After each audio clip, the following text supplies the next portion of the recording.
এই পৃথিবীতে সফলতা অর্জন করার জন্য অন্যতম একটা মাধ্যম তোমাকে পরিশ্রম করতে হবে। পরিশ্রমের কোনো বিকল্প নাই। যারা পৃথিবীর বুকে যারা রিভাইভার রয়েছে, সো তারা প্রচুর পরিমাণে পরিশ্রম করছে। অলসতাকে ঘৃণা করো। অলস ব্যক্তি কখনো তার জীবনে সফলতা অর্জন করতে পারে। সফলতার পিছনে মেইন ভাইটাল হলো পরিশ্রম। কথায় আছে না, পরিশ্রম সৌভাগ্যের প্রসূতি। যে চেষ্টা করে, মেহনত করে, পরিশ্রম করে, সে সফল হয়। পৃথিবীর মধ্যে কোনো বিষয়, কোনো ফল অসম্ভব বলতে কোনো বিষয় নেই।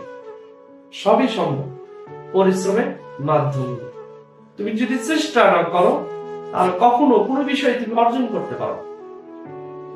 আকাশ থেকে যে পানি পড়ে, বৃষ্টির পানি, ঘরের বারান্দার সামনে ফ্লোরের ঢালাই করা নরম একটা পানি আস্তে আস্তে পড়ে, একটা সময় ফ্লোর গর্ত করে।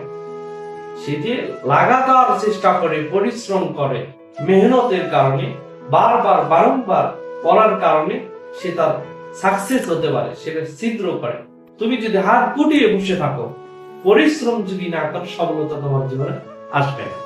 সফলতার পিছনে মেন ভাইটাল হলো তোমাকে পরিশ্রম করতে হবে। যে জেগে ওঠো মন, জেগে ওঠো মন, কখন ঝরেছে হাসনা হেনা, কর্মমুখী হও, মেধা ও মননে, আলস্য জড়তাকে হাজার ঘৃণা।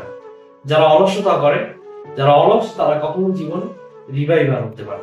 আর যারা পরিশ্রম করে, তারাই জীবনে উন্নতি করে।